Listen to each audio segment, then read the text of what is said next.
Hi, everyone. Welcome back, and thanks for being here today. Today is Bereaved Mother's Day, and I wanted to take some time to talk about today.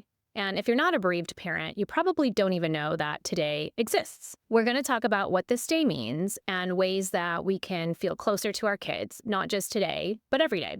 If you're listening and you're not a bereaved mother, we'll also go over ways you can support grieving parents today and again every day.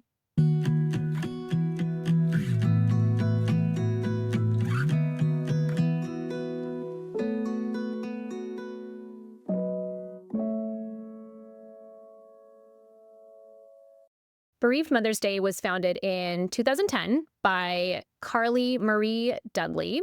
She's a sad mom from Australia and experienced the loss of her son, Christian. She wanted to dedicate a day for mothers who have experienced child loss. Bereaved Mother's Day is the Sunday before traditional Mother's Day and is a day that is honored worldwide. Everyone is going to feel different about this day. Some of us may want to just ignore the day and go about our normal everyday activities, and that's okay too. No matter what, it sucks that today even has to exist in the first place. For me personally, I have two living children, and they always want to do things for me on Mother's Day, which honestly just feels wrong to me now.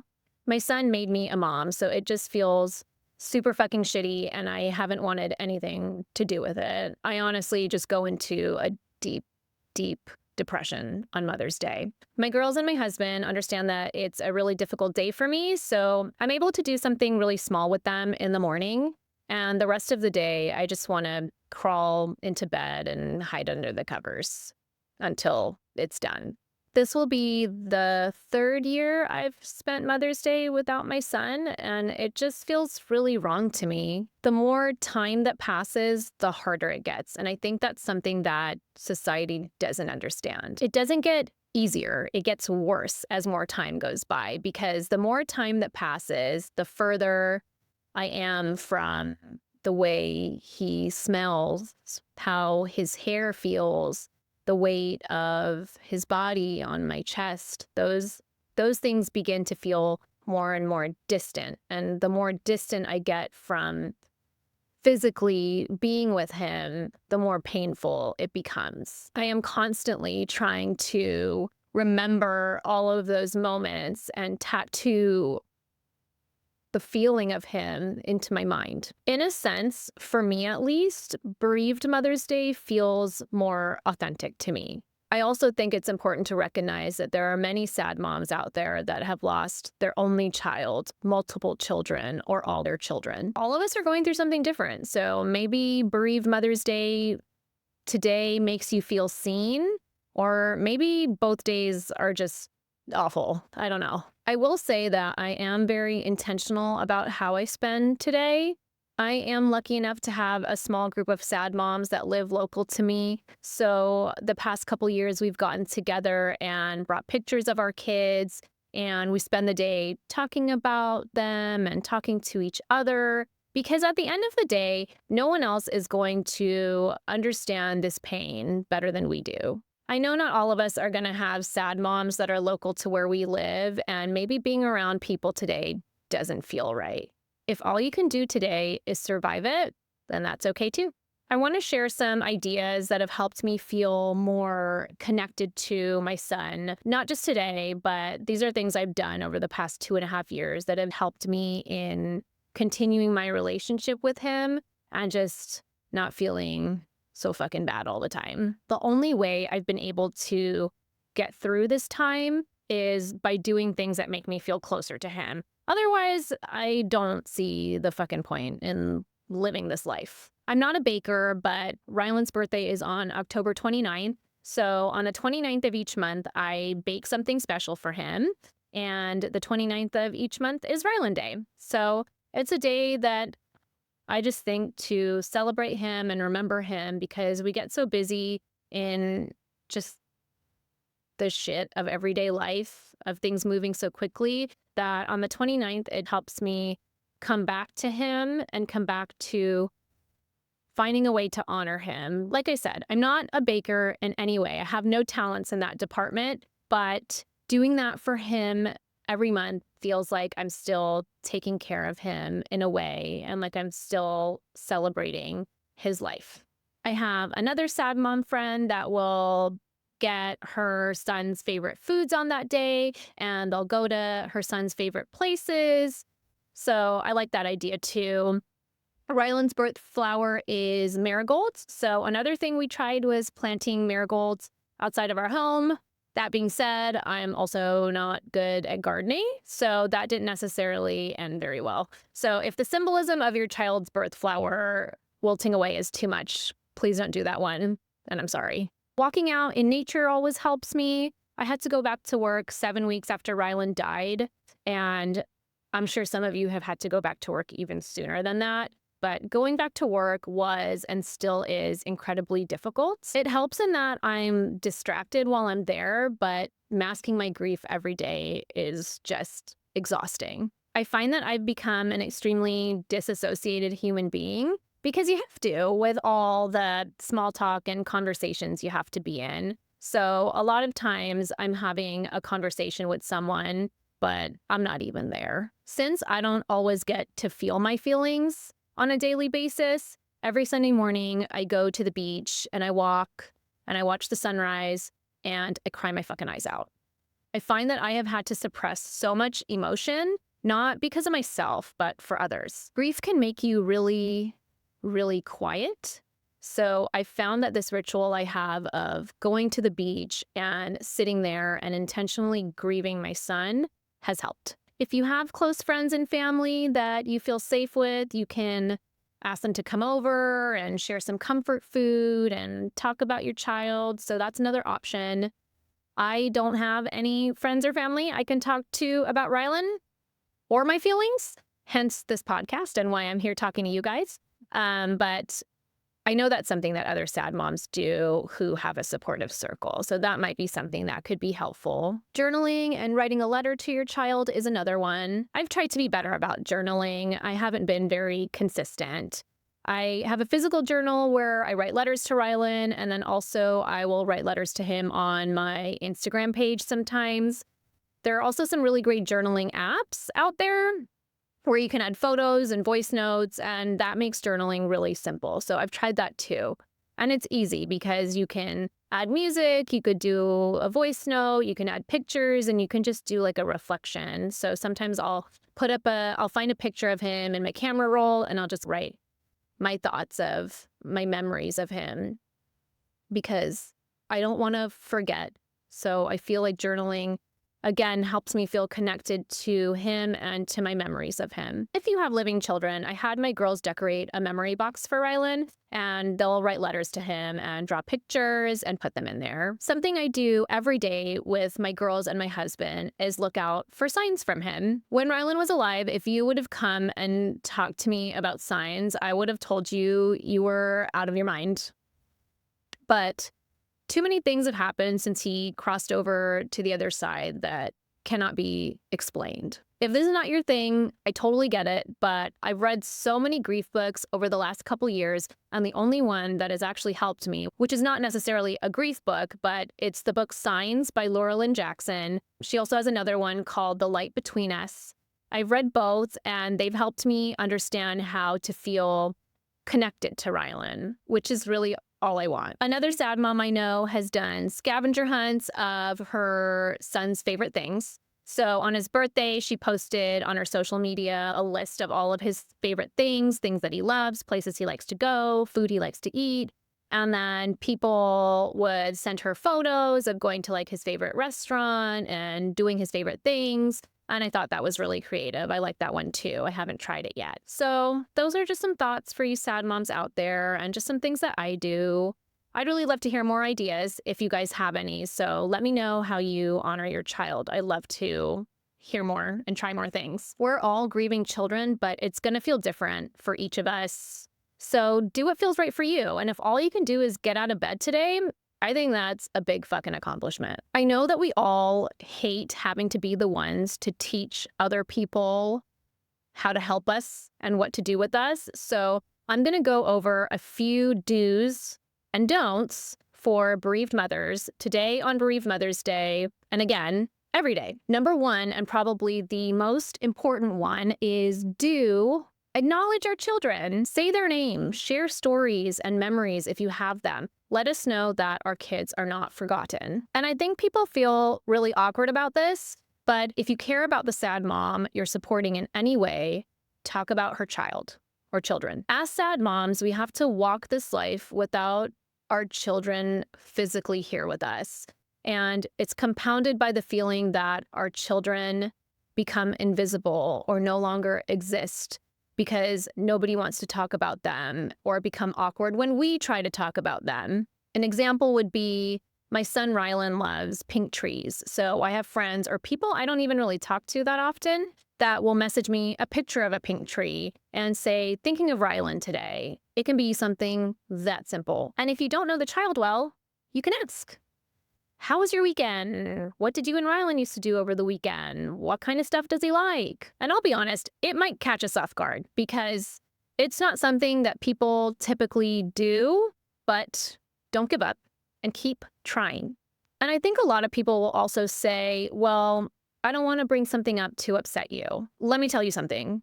We are always sad, and it's always on our mind. We are sad moms. Period. Next, do say something, even if it's simple. This must be really hard for you. I'm thinking of you today. It fucking sucks that your kid isn't here. Make us feel seen. Silence can feel like you are taking an eraser to our children's lives. Being present and consistent means more than saying the perfect thing because our kids have died. There is no perfect thing to say. And be consistent. Most of the time, a lot of people are there for you in the first few weeks and then everyone disappears. And it's at that time that we begin to even scratch the surface of what's happened. Even if you text us and we don't respond, keep trying. Don't give up and be okay with not receiving a response. I had a friend who consistently texted me maybe every month or so for over a year, and I never responded to her. And it's because in that first year, I didn't even know what to say. I was so numb and just going through the motions. And she never gave up on me. I'm so grateful for that because when I was ready and able, I did respond and I went to dinner with her and I actually enjoyed talking to her. But in that first year, you're just in a different place and you don't even really understand what's happening. And sometimes even like responding to a text message or picking up the phone, all of that, it's just too much and it's too overwhelming. Her actions showed me that she unconditionally cares for me. She consistently showed up for me and didn't make it about her. And that's what a real friend does. Next, do remember the important days, like today, for example.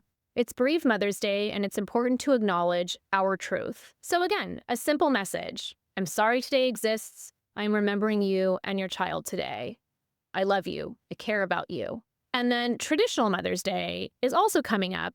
And I beg you, please do not say Happy Mother's Day to a bereaved mom. It's not fucking happy. We're waking up another day without our kids, and there is just nothing happy about that. Take the sad mom slogan and just say, have a day. I love you. This sucks. Every day as a grieving parent is hard, but birthdays, holidays, death dates, that can all bring up a lot of intense triggers and feelings. And there's a lot of anxiety for us leading up to these dates. Because think about it, on holidays and birthdays, everyone is meant to be together and it's joyful, but our families are not complete. So these days are really, really hard. And we think about what these days were like when our kids were here and they're not here and it fucking hurts. So again, I think it's important not to attach a feeling to whatever the date is, like happy birthday, happy holidays, merry this or that. There's also a grief hangover for us that comes after these dates, which can be almost worse than the date itself. And the grief hangover can last days or even weeks. It's a feeling of, for me, it's a feeling of just defeat, like another birthday without him, another holiday without him, just another It's like every day that moves forward is another day I don't have with him, but the holidays and those special dates just make it just all the more glaring. You have this big event and there's all this anxiety leading up to the event. And then there's the aftermath of it, which is still, for me at least, like my son has died and I'm alone. And everything just becomes quiet again. If you're able to recognize those dates in a compassionate and consistent way, that's helpful for us. I have a friend who lives in another state and she just sends me cards with a note on them on important dates or even just randomly. And sometimes she'll also send me a small gift like a candle or socks or something for my girls. And she has consistently done that since my son died. We may not get to see each other often or talk very much, but I know from her actions over the last 2.5 years that I matter to her, my son matters to her, and my family matters to her. Next is hold space for our grief and offer specific help. Let us just feel our feelings. Like if I'm crying and I tell you I want to die, don't say, oh, don't say that, or you don't mean that. Just sit with me. Let me feel that and say, I get that. I'm here with you. Or if you don't want to say that, just don't say anything at all. Offering specific help is useful. When someone tells me, let me know if you need anything, I will literally never ask you for anything. I just won't. My mind is foggy. I don't even know what I need. And honestly, I don't want to be a burden either. So just say, I'm going to drop off dinner on Wednesday. I'm going to come and clean your yard and water your plants on Saturday. You don't even have to talk to me. If they have living children, I'm available to watch your kids on these dates and times. And again, be consistent with this, even years after someone's children have died. In the first few weeks, everyone is dropping off food and sending stuff. It's when more time goes by that we really need the support. If the sad mom doesn't want to talk to you at all or can't respond to you, send gift cards online, drop care packages off at their door, give them the space that they need, while also being supportive. Since I have living children, it meant a lot to me when people would drop things off for the girls or specifically offer to support them. And again, that was all in the first few weeks, and then it stopped. Children re-experience grief throughout their life when they go through different stages of development, so support those kids and continue to support them throughout their lives. Childhood grief is often overlooked and minimized. Now that I've told you what to do, we're going to move on to the don'ts. So first off, don't minimize our pain. Please avoid phrases like, they're in a better place, everything happens for a reason, you can have more kids, at least you have other children, you have to stay strong. These phrases might be meant to comfort, but what they really do is dismiss our reality. Another one I don't love is, I can't imagine. And I know it's a very innocent phrase and it's meant well, but when people say that to me, especially other parents, I think, you don't want to imagine. Because if you have living children, you can sit there and imagine it. And I guarantee you, you won't get past a few seconds because it's fucking torture. So you probably can imagine, but you don't want to. There's a difference, and language matters, especially with grieving parents. A common statement that other sad moms have heard when they're in groups of other parents is, and I've heard this one too, oh, we're just trying to keep our kids alive. At the very least, maybe just take a couple seconds to think about what you're saying before you say it and how it will affect the sad mom who's with you. Please don't tell us what our children would have wanted. Oh, he wouldn't want you to be sad. No child wants their parents to be sad, and no parent wants their child to die. And when you say this, it just kind of comes across like you feel uncomfortable being around us and our pain. Next is, don't expect us to move on. We're learning to live with the loss of our children, not get over it. You don't heal from your child dying. You don't move on from it. And I think that is really hard for people to accept. I think others often want to fix us, and we can't be fixed. And that's okay. It's okay to love people who are broken, and it's okay to continue to love and show up for us even years after our children have died, because I assure you, to some of us, to probably most of us, it will feel like it was just yesterday. For me, it's always going to be just yesterday. It was just yesterday that I was holding him. It was just yesterday that I was getting him dressed for school. It was just yesterday that I was taking him to therapy. It was just yesterday that I was singing his bedtime song to him. I am forever in another place, in another time, because that's what feels real to me, not this. And I don't want anyone to tell me that that's wrong, because it's not.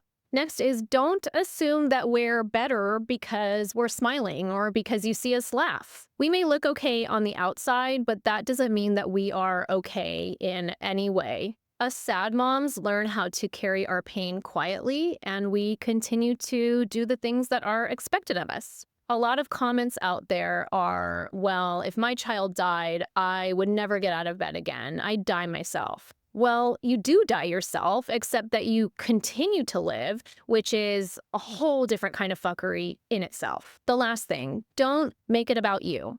Please don't compare our grief to losing a pet or a distant relative. I have said goodbye to 4 dogs in my life, and it's really awful. Is it anywhere near what it's like for your child to die? No, it is not. If your pet dying is what you're able to use to connect with a bereaved parent, don't tell them that, but maybe really think of how much pain you're in from your pet dying and take the time to imagine what a bereaved parent is feeling like from their child dying. Children dying is against the natural order of life. It's just not supposed to happen. Hold back the urge to share silver linings or stories that minimize how we're feeling. I think in an effort to connect, people will share about other hardships in their lives or try to compare situations and say, well, at least XYZ. If we are actually sharing with you feelings about our child and their death, just let us share without it having to go back to you and what you're going through. That doesn't mean that we don't want to hear what you're going through, but when we do share, what we're sharing with you is delicate. When we share our children with you, we're giving you a piece of our heart to hold. At the end of the day, us sad moms just miss our kids. The longing and aching for them will never go away, and we just want to be seen. We want our kids to be remembered, and we want you to say their names. I'm going to end with a Sarah Ryan poem. I feel like everything she says is sad mom gold. So here we go. Not only do we lose them, it feels like we lose all permission. Permission to love them loudly. Permission to still love them at all. Our love was once a bird soaring in the sky, and people smiled as they listened to it sing.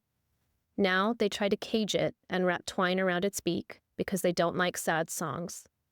It's not fair to the ones who have died. It's not fair to the ones still living. We've heard enough things go silent. Their hearts, their voices, our homes, our joy. We will not have our love be silenced too. Thanks for being here today. Have a day. Thank you for listening to today's episode of The Sad Moms. Help us spread awareness about grief and grow our community by writing an Apple review, rating us on Spotify, subscribing on YouTube, and sharing with as many people as you can. Until next time, have a day.